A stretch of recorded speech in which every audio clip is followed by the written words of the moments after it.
Good morning all of you. This is Abra Badgotia, your biology teacher. हम लोगों ने second chapter start कर दिया था। सेकंड चैप्टर में हमने पॉलिनेशन का मैंने कुछ पार्ट आपको बता दिया था, फिर भी मैं आपको रिटर्न उसको थोड़ा सा एक्सप्लेन कर देती हूँ ऑन द बोर्ड। फर्स्ट हमने पॉलिनेशन देखा था। पॉलिनेशन में ऑलरेडी बता चुकी हूँ कि पॉलिनेशन क्या होता है। अगर किसी प्लांट के जो एंथर्स होते हैं या पोलन ग्रेन्स जो होते हैं वो अदर प्लांट के या अदर फ्लावर के अगर यानी सेम फ्लावर के भी जा सकते हैं और सेम स्पीशीज में होना चाहिए। अगर स्टिग्मा तक जाते हैं तो उसको हम बोलते हैं पॉलिनेशन, है ना। तो पोलन ग्रेन का कहाँ तक जाना, फीमेल फ्लावर के स्टिग्मा तक जाना क्या कहलाता है, पॉलिनेशन कहलाता है। जनरली अगर देखें तो प्लांट्स, क्योंकि हमारे जो नेचर में प्लांट्स होते हैं उनमें पॉलिनेशन अलग अलग प्रोसेस के थ्रू होता है। तो इसको हम देखें तो टू पार्ट्स में हम डिवाइड करते हैं, जिसको हम बोलते हैं self pollination and cross pollination.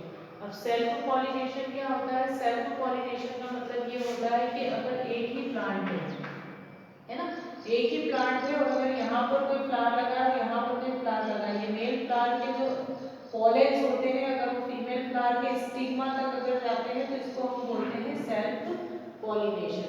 ठीक है, सेल्फ पॉलिनेशन भी मैं ऑलरेडी एक्सप्लेन कर चुकी हूँ, पर इन शॉर्ट मैं आपको बता देती हूँ कि सेल्फ पॉलिनेशन भी अगर हम देखें तो प्लांट्स में डिफरेंट काइंड का होता है, जिसको हम बोलते हैं ऑटोगेमी एंड डिटेनोगेमी। ऑटोगेमी में क्या होता है? ऑटोगेमी जनरली ऐसा पॉलिनेशन होता है जिसमें कि जो प्लांट होते हैं उनमें मेल और फीमेल अगर गैमेट्स होते हैं या मेल और फीमेल सेक्स ऑर्गन्स जो होते हैं वो एक ही के अंदर होते हैं, मतलब पॉलन भी वही होते हैं और ओव्यूल भी वही होते हैं, है ना।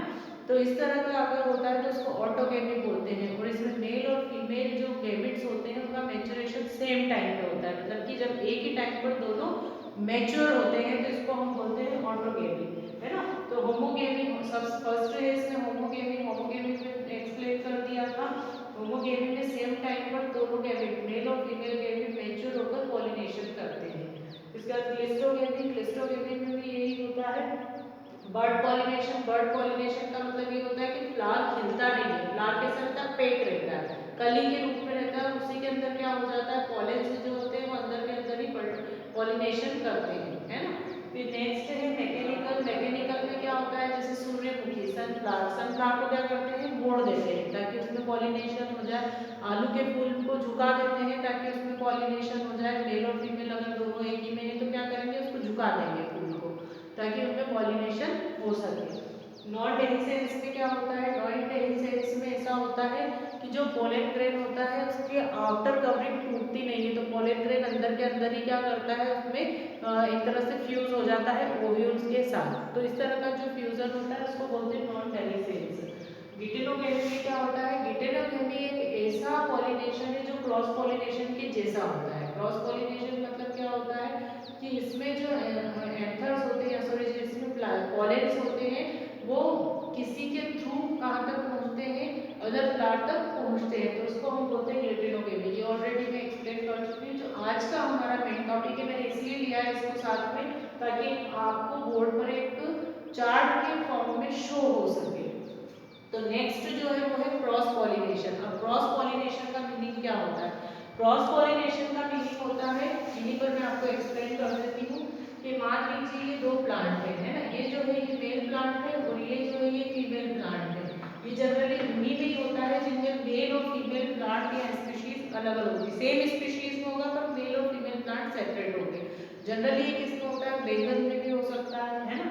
तो यहाँ पर क्या होगा, मान लीजिए यहाँ फ्लावर्स लगे हैं और ये फ्लावर्स लगे हैं, तो इनके पोलन का कहाँ तक जाना, फीमेल फ्लावर के स्टिग्मा तक जाना। कहाँ तक जाना, स्टिग्मा तक जाना। इसको हम क्या कहते हैं, इसको हम बोलते हैं क्रॉस पॉलिनेशन, है ना। जनरली अगर हम देखें तो क्रॉस पॉलिनेशन जो होता है वो हमारे नेचर में अलग अलग चीज़ों के थ्रू होता है। जैसे कि मान लीजिए कभी कभी वाटर के थ्रू हो सकता है, एयर के थ्रू हो सकता है, किसी व्यक्ति के थ्रू भी हो सकता है, या हमने मेल या फीमेल फ्लावर को अगर हमने हाथ लगाया तो हमारे थ्रू भी हो सकता है। पर इसमें मेन रोल प्ले करते हैं इंसेक्ट, और आपने देखा होगा बर्ड्स, बर्ड्स भी इसमें मेन रोल प्ले करते हैं। अगर ये नहीं होंगे तो क्या होगा, पॉलिनेशन नहीं होगा। हनी बी, हनी बी भी इसमें मोस्ट इम्पॉर्टेंट रोल प्ले करती है, वो भी पॉलिनेशन करवाने में सबसे ज़्यादा हेल्पफुल है। अगर वो नहीं होगी तो फिर फ्रूट का फॉर्मेशन नहीं होगा। इसलिए पॉलिनेशन में मेन रोल प्ले करते हैं इंसेक्ट्स। ठीक है, तो हम इसमें लेते हैं जो अगर क्रॉस पॉलिनेशन, तो क्रॉस पॉलिनेशन में मेन रोल प्ले कौन करते हैं, बायोटिक एजेंट और एबायोटिक एजेंट। इसको एबायोटिक एजेंट बोला जाता है ना। अब बायोटिक एजेंट में कौन कौन से हो गए, बायोटिक एजेंट में हम इसको डिटेल भी हमको पढ़ना है, पर आज मैं सिर्फ आपको चार्ट समझाऊंगी, चार्ट इसलिए समझाऊंगी ताकि इनके टाइप्स आपको पता चल जाए। बायोटिक एजेंट, अब बायोटिक एजेंट का मतलब क्या होता है, बायोटिक एजेंट का मतलब होता है सारे जैविक कारक, मतलब जो लाइव ऑर्गेनिजम्स होते हैं या लाइव फैक्टर्स होते हैं। अब लाइव फैक्टर में कौन कौन हो गए, वो इंसेक्ट हो सकता है, वो बटरफ्लाई में बटरफ्लाई हो सकती है, वो कोई एनिमल हो सकता है, तो उनके थ्रू अगर कोई पॉलिनेशन होता है तो उसको हम बोलते हैं बायोटिक एजेंट के थ्रू होने वाला पॉलिनेशन। अब बायोटिक एजेंट जो होते हैं वो जनरली अट्रैक्ट बहुत होते हैं किसी भी चीज़ के प्रति। तो मान लीजिए जो फ्लावर होते हैं, फ्लावर क्या होते हैं, बहुत अट्रैक्टिव होते हैं, उनमें सेंट होती है, मतलब उनके पर्टिकुलर अरोमा या स्मेल होती है। उनमें अगर आप देखो तो वो दिखने में बहुत ज़्यादा अट्रैक्टिव लगते हैं, सुंदर दिखते हैं, है ना। और उनमें जूसेस, उनके जूसेस जो होते हैं वो भी जो इंसेक्ट होते हैं उनको अट्रैक्ट करते हैं।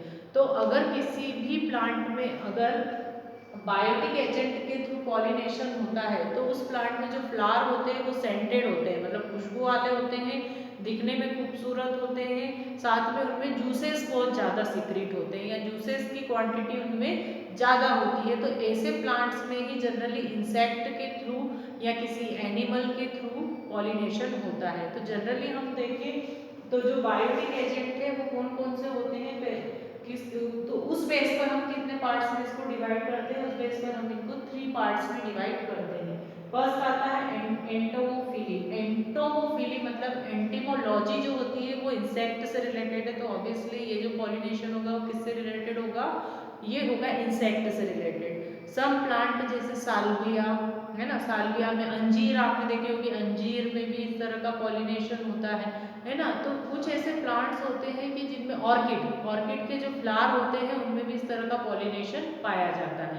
तो इसमें क्या होता है, इंसेक्ट जो होता है, इंसेक्ट एक तरह से देखें तो फ्लावर के जूसेस के लिए वो अट्रैक्ट होता है। जब वो फ्लावर किसी जब वो इंसेक्ट किसी मेल फ्लावर पर जाता है तो वो क्या करता है, उस मेल फ्लावर के जो पॉलेंस होते हैं वो उसके पैरों से चिपक जाते हैं, चिपक गए। अब जब वो फीमेल फ्लावर के ऊपर जाएगा तो क्या होगा, वो जो पॉलेंस होते हैं वो वहां पर छूट जाते हैं, और छूटने के कारण क्या होता है, वो किससे फ्यूज हो जाते हैं, ओवरी से फ्यूज हो जाते हैं, सॉरी ओव्यूल से फ्यूज हो जाते हैं, और ओव्यूल से फ्यूज होने के कारण उनमें क्या हो जाता है, पॉलिनेशन हो जाता है। तो इंसेक्ट के थ्रू जो पॉलिनेशन होता है उस पॉलिनेशन को हम बोलते हैं एंटेमोफिली, है ना, एंटेमोफिली, ये लिखा हुआ है यहाँ पर। तो कौन से ऐसे प्लांट्स होते हैं जैसे साल्विया, साल्विया आपको पूछते हैं कि साल्विया के प्लांट में पॉलिनेशन किसके थ्रू होता है, तो ये आपको पता होना चाहिए कि साल्विया का जो प्लांट होता है उसमें पॉलिनेशन इंसेक्ट के थ्रू होता है। उसको मैं पूरा एक्सप्लेन करूंगी पर अभी हम शॉर्ट में इसको पढ़ रहे हैं।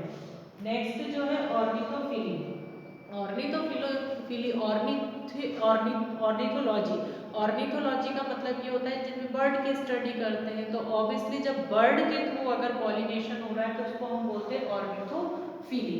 ऑर्निथोफिली में बर्ड्स जो होते हैं वो मेन रोल प्ले करते हैं पॉलिनेशन के लिए। अगर कोई बर्ड जो होती है वो मेल फ्लावर के ऊपर जाती है, मान लीजिए ग्रेन लेने के लिए ही वो गई है ना, या किसी और रीजन से वो गई है वहां पर बैठी है, तो क्या होगा, जो पॉलेंस होते हैं वो कहाँ चिपक जाते हैं, उसके पैरों से चिपक जाते हैं, और जब वो मेल से फीमेल फ्लावर पर जब आती है तो क्या होगा, वो पॉलेंस वहां पर छूट जाते हैं, तो जिसके कारण क्या होता है कि प्लांट्स में पॉलिनेशन हो जाता है। तो जब बर्ड के थ्रू अगर ये पॉलिनेशन हो रहा है तो उसको हम क्या बोलेंगे, ऑर्निथोफिली, है ना। नेक्स्ट है कायरेप्टेरोफिली। कायरेप्टेरोफिली जो होता है, इस तरह का जो पॉलिनेशन होता है जनरली चमगादड़ या बैट के थ्रू होता है। आपने देखा होगा बैट भी जो होते हैं वो नाइट में प्लांट्स वगैरह या ट्रीज पर रहते हैं जनरली। तो इस तरह का जो पॉलिनेशन होता है वो मक्का में होता है। मक्का में भी आपने देखा होगा जो ऊपर निकले होते हैं, पॉलेंस निकले होते हैं उसके फ्लावर में, तो जब वो किसी मेल फ्लावर पर जाता है तो वहाँ से उसके पॉलेन्स जो होते हैं उसके पैरों में चिपक जाते हैं, और जब वो फीमेल फ्लावर पर जाएगा तो वो वहाँ पर जाकर क्या करते हैं, पॉलिनेशन करते हैं, है ना, जर्मिनेट कर देते हैं अपने आप को। तो इस तरह का जो पॉलिनेशन होता है उसको बोलते हैं कैरेक्टरोफिली। कैरेक्टरोफिली किसके थ्रू होता है, ये होता है चमगादड़ के थ्रू, है ना। तो ये अलग अलग टाइप के हैं, इसमें से हम पढ़ेंगे डिटेल्ड जो है वो, इन तीनों को हमको डिटेल्ड भी पढ़ना है, पर अभी हम सिर्फ एक चार्ट के थ्रू ही इसको देख रहे हैं, है ना। फिर आते हैं कुछ एबायोटिक रीजंस भी होते हैं या एबायोटिक एजेंट भी होते हैं। अब एबायोटिक में कौन कौन से आ गए, अगर मान लीजिए पॉलिनेशन जो है अगर किसी विंड मतलब कि एयर के थ्रू, हमारे यहाँ पहले तो हमें ये पता होना चाहिए कि एबायोटिक एजेंट कौन कौन से हैं। तो वाटर एक एबायोटिक एजेंट है, लाइट एक एबायोटिक एजेंट है, वाटर तो है ही, एयर भी, एयर या विंड भी जो है, सॉइल जो है, वो सब क्या है, एबायोटिक एजेंट है। तो यहाँ पर हम अगर देखें तो फ्लावर कहाँ पर होते हैं, फ्लावर होते हैं मिट्टी में। अब मिट्टी के आसपास, यहाँ पे फ्लावर के आसपास एक तो विंड होती है और कुछ फ्लावर ऐसे होते हैं या कुछ प्लांट ऐसे होते हैं जो वाटर में होते हैं। तो ऑब्वियसली जो प्लांट्स वाटर में होते हैं तो उनमें पॉलिनेशन किसके थ्रू होगा, वाटर के थ्रू होगा। तो अगर किसी वाटर में मान लीजिए प्लांट मेल और फीमेल प्लांट है ना, अगर उसमें मेल और फीमेल प्लांट है तो वो क्या करते हैं, अपने पॉलेंस कहाँ डाल देते हैं, उनके पॉलेंस अपने आप खिल जाते हैं, जब मैच्योर होते हैं तो कहाँ खिल जाएंगे, पानी के अंदर। और जब वो मेल से फीमेल प्लांट पर जाते हैं तो क्या होगा, वहां पर जाकर वो उससे जुड़ जाते हैं और पॉलिनेशन करते हैं। तो ये किसके थ्रू हुआ है, ये वाटर के थ्रू हुआ। जनरली ये वेलिस्नेरिया में होता है, और वेलिस्नेरिया में भी टू टाइप, अगर हाइड्रोफिली की देखें वाटर में भी टू टाइप का होता है, जिसको हम बोलते हैं हाइपो और इपी हाइड्रोफिली। अब हाइपो जो हाइड्रोफिली होता है वो क्या होता है, हाइपो हाइड्रोफिली वो होते हैं, आपने देखा होगा कुछ प्लांट्स ऐसे होते हैं जिनका मेन पार्ट जो होता है, मतलब कि जो उनका आधा भाग जो होता है वो कहाँ होता है, पानी के ऊपर होता है। पर कुछ ऐसे पौधे होते हैं जिनके जो कि पूरी तरीके से कहाँ डूबे होते हैं, पानी के अंदर। अब जैसे जो ऊपर निकले होते हैं उनमें कौन सा आता है, जैसे कमल का पौधा आपने देखा होगा ऊपर की साइड होता है ना, उसका आधा भाग कहाँ डूबा होता है, पानी के अंदर, पर आधा भाग ऊपर होता है। तो इसको हम क्या बोलेंगे, इसको बोलेंगे हम हाइपोहाइड्रोफिली बोलेंगे, ठीक है। पर कुछ ऐसे प्लांट होते हैं जो बिल्कुल अंदर ही डूबे होते हैं, जैसे कि हाइड्रिला। हाइड्रिला एक ऐसा प्लांट है जो पूरी तरीके से पानी के अंदर डूबा होता है, तो इसको हम क्या बोलेंगे, इसको बोलेंगे इपी हाइड्रोफिली। तो इस तरह से जो पौधे होते हैं उनमें क्या होता है, हाइड्रोफिली टाइप का पॉलिनेशन होता है। इसमें वेलिस्नेरिया भी सबसे बेस्ट एग्जाम्पल है। जो वेलिस्नेरिया होता है तो वेलिस्नेरिया में किस टाइप का होगा, हाइपोहाइड्रोफिली। उसमें क्या होता है, वेलिस्नेरिया में मेल और फीमेल प्लांट अलग अलग होते हैं, वो अपने क्या करते हैं, पॉलेंस उसमें डाल देते हैं पानी के अंदर, और वो पानी के थ्रू बहकर कहाँ आ जाते हैं, फीमेल प्लांट तक आते हैं और पॉलिनेशन करते हैं। तो इस तरह का जो पॉलिनेशन होता है उसको हम बोलते हैं हाइड्रोफिली। पर कुछ ऐसे प्लांट होते हैं जो एयर के थ्रू, मतलब कि विंड के थ्रू इस तरह का पॉलिनेशन करते हैं। जो विंड के थ्रू पॉलिनेशन करते हैं तो आप देखना ऐसे पॉलन ग्रेन जो होते हैं उसके ऊपर छोटे छोटे रोम होते हैं, जैसे पंख नहीं लगे रहते, ऐसे लगे रहते हैं। तो इस तरह के जो प्लांट होते हैं जिनमें विंड के थ्रू या एयर के थ्रू पॉलिनेशन होता है तो उसको हम बोलते हैं एनिमोफिली।